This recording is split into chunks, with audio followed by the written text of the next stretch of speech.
Okay. Venkatesh గారు, సరే ఇక్కడ ఇష్యూస్ సంబంధించి ఎవరి వాదన వాళ్ళకు ఉంది. కానీ ఆ రోజు ఏలూరులో పెట్టిన సభ అనేది ఈ దళిత క్రిస్టియన్ అంశం పైన వాళ్ళు పెట్టుకున్న ఒక సభ. చాలా మంది కొందరు వాళ్ళ హక్కుల కోసం, వాళ్ళ రైట్స్ కోసం, రాజ్యాంగం ప్రసాదించిన హక్కులు వీటన్నిటి కోసం మాట్లాడారు. Okay, they have a right. Indian constitution లో ఖచ్చితంగా వాళ్ళకి హక్కు ఉంది, మాట్లాడొచ్చు.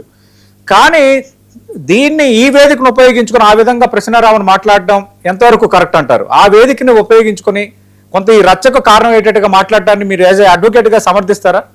అది కరెక్టేనా సార్? ఈ దేశంలో ఎవరు ఎక్కడైనా సభలు పెట్టుకోవచ్చు. చట్టానికి అనుగుణంగా, చట్టానికి లోబడి ఎవరు ఏదైనా మాట్లాడేటువంటి స్వేచ్ఛ ఉంది. కానీ అది అక్కడ జరిగిందా? చట్టానికి అనుమతించినటువంటి పరిభాష లేదా భాష వాడినట్లయితే సంబంధిత పోలీస్ స్టేషన్ లో కేసులు పెట్టవచ్చు. బాధితులు ఎవరైతే ఉన్నారో వాళ్ళు పెట్టొచ్చు. ఇక్కడ చట్టం ఏం చెప్తుంది అంటే, ప్రశ్నారావణ్ ఎవరిని తిట్టాడండి? ఎవరిని తిట్టాడు? మిమ్మల్ని తిట్టాడా? నన్ను తిట్టాడా? లేకపోతే ప్యానల్లో ఉన్న వాళ్ళని తిట్టాడా? మనం వెళ్ళి కేసు పెడతానికి? మనల్ని తిడితే మనం పెట్టాలి.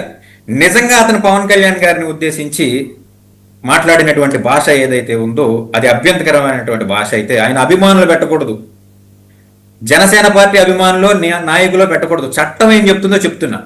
మనల్ని తిడితే మనమే వెళ్ళి కేసు పెట్టాలి. నా బదులు వకాల్తా ఇచ్చి ఇంకొకరిని కేసు పెట్టమంటానికి చట్టం ఒప్పుకోదు.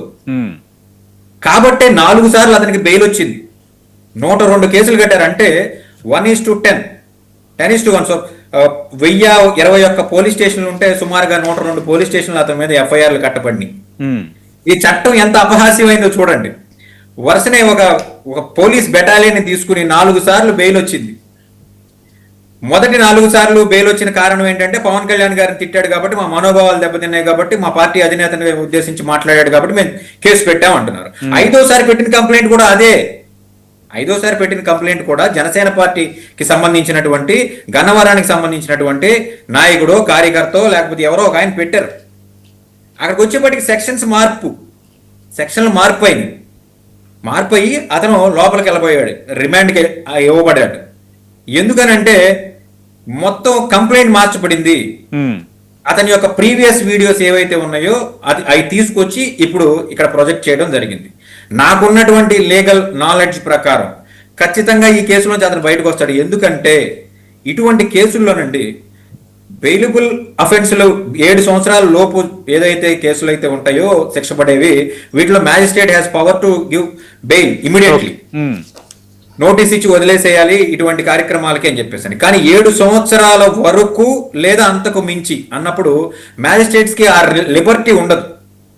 అట్ ద సేమ్ టైం ప్రశ్నారావుని అరెస్టు చేయాలంటే రాష్ట్ర ప్రభుత్వం ఈ యుఏపిఏ చట్టం ప్రకారం అతన్ని అరెస్టు చేయాలంటే రాష్ట్ర హోంశాఖ అనుమతి ఉండాలి.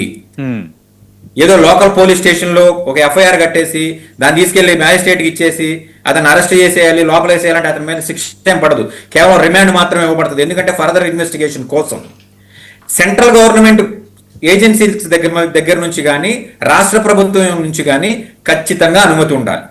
ఈ అనుమతి 24 గంటల్లో ఎప్పుడు రాదు. ఇతను అరెస్ట్ చేయగానే వెంటనే రాష్ట్ర ప్రభుత్వం అంతా కూడా కాన్సన్ట్రేట్ చేసి రాష్ట్ర హోంశాఖ, కేంద్ర హోంశాఖ రావణ్ ఎట్టి పరిస్థితులు లోపలికి పంపించాలని చెప్పేసి మొత్తం అంతా అక్కడ కూర్చోలా. ఎక్కడ పరిపాలన అక్కడ జరుగుతుంది. దీంట్లో కొన్ని ఉల్లంఘనలు ఉన్నాయి. కాకపోతే ఏంటంటే ఏవైతే ఎఫ్ఐఆర్ లో చూపించిన సెక్షన్స్ ఉన్నాయో అవి 7 సంవత్సరాల వరకు శిక్ష పడతాయి.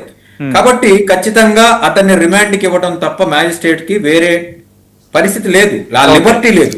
లేకపోతే ఈ కేసులో కూడా బయటకు వస్తుంది. ఎందుకంటే ఏదైనా నేరం జరిగిన 6 సంవత్సరాల తర్వాత, 6 నెలల తర్వాత మీరు ఎఫ్ఐఆర్లు కడతానంటే ఆ కేసులు నిలబడవు సార్. ఇది బేసిక్ కామన్ సెన్స్ ఉన్న ప్రతి సిటిజన్ కి తెలుసు. కాబట్టి ఈ రోజు ప్రతి ఒక్కళ్ళు ఏం మాట్లాడుతున్నారు అంటే, ప్రశ్నారావణ్ని డైరెక్ట్ గా ఎవరు కూడా నువ్వు మాట్లాడిన దానికి మేము అంత పడతాము, మేము శభాష్ అంటాం అని అనట్లేదు. కానీ ఈ కేసు వీగిపోతుంది. ఇది ఖచ్చితంగా ప్రభుత్వం తీసుకున్నటువంటి చర్యల్లో భాగంగానే ఇలా కేసు కట్టబడింది అనేది సామాన్యులు కూడా మాట్లాడుకునేటువంటి ఒక పరిస్థితికి వచ్చేసాం. అంటే వెంకటేష్ గారు, రేపు కేసు వీగిపోద్దా నిలబడుతుంది అనేది రేపు అప్ టు ద కోర్ట్స్, న్యాయస్థానాలు, మనం వాళ్ళు రెస్పెక్ట్